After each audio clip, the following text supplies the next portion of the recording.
What's up guys, welcome back to the channel, and today I am back with another video. This time once again, we're looking at one of the premier superstars in the NBA, that being Steph Curry. Now as you guys know me personally, I'm a big fan of Steph, what he's built in Golden State, and his overall play style, and how he changed the game of basketball. But one thing I'm not a fan of is media hype, and especially media overhype. And I think Steph this year, in large part due to the media as well as fans, has had an overrated and overhyped season. In this video today, I'm going to break that down and give you guys my thoughts on why I think Steph is having an overrated 2022 campaign.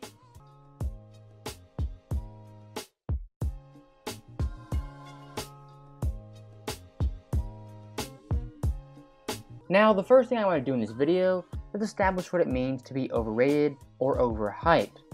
It doesn't mean you're a bad player, it doesn't even mean you're not a top 10 or top 5 player. But what it does mean is that the majority of fans, they overvalue and rank you higher than you should be. As coming to the 2022 season, a large majority of fans said Steph Curry was the best overall player in the NBA. You can have that debate all day, but putting Steph at number 1, I think, is overrating and overvaluing his skill set. And around 2 weeks ago, the Steph Curry hype was at an all-time 2016 level high. As Steph during that stretch, he broke the all-time record for the most three-pointers in NBA history. Yes, it was exciting and it was amazing to watch, but Steph during that stretch by no means playing his best basketball of his career. And I think that's one of the big-time problems with Steph this year. The media as well as some fans act like Steph is having an otherworldly season, when in reality, he's having one of the lesser impressive seasons when he's been in his prime. As Steph so far this year is averaging 27.7 points per game, that's third highest in his career, but his shooting splits across the board are all significantly down. As in the field, he's shooting 43%, the lowest of his career, 40% from 3, also lowest, 49.8% from 2, the 9th lowest, and his effective field goal percentage is also the 9th lowest of his career. So once again, Steph this year, for Steph Curry standards, is not having a great overall season. For an average player, he's been tremendous. But once again, for Steph Curry, this season I would say is average, even below average for his prime standards. And one thing I will address is that Golden State right now, they do have the best record in the NBA. And yes, it's in large part due to Steph Curry and his immense impact.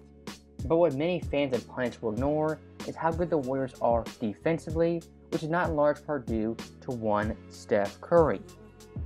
As Golden State right now is allowing 101.3 points per game, that's the lowest in the NBA, and their defensive rating is 102.5, also first in the NBA.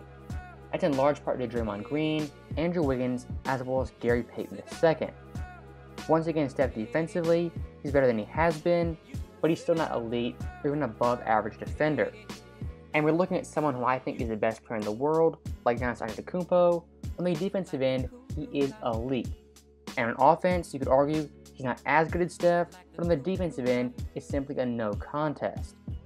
And I think the defensive side of the ball really gets lost in the modern NBA, all these debates for who's going to win the MVP. And to play devil's advocate, let's say I'm overvaluing defense and I'm undervaluing Steph.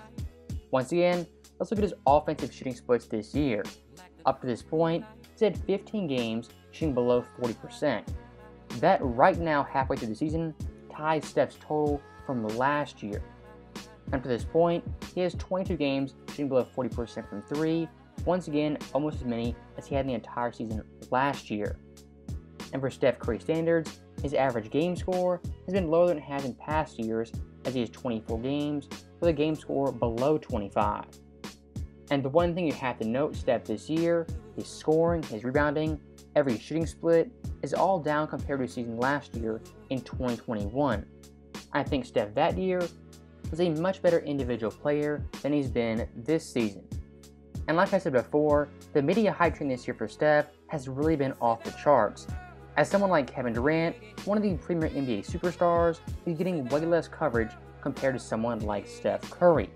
I think for the media, they're kind of pulling a 180 from last year, where a lot of the pundits, they doubted Steph, and they're overcompensating for the Steph slander he received for not making the playoffs. And once again, Steph last year had a great and phenomenal season. And Steph this year is not having that season which many people think he is. Once again, he's putting up great numbers, but they're not 2016 or even 2021 Steph Curry. And the one thing for me personally that got my attention was Steph being compared to Jordan as well as LeBron James. Whenever you bring those two names into conversation, there is a chance that player who's getting compared to them could be getting overrated. And for Steph, I have my top 15 all time.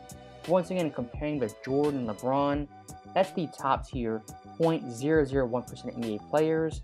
I think those comparisons can be dangerous, they can get out of hand, as well as outrageous.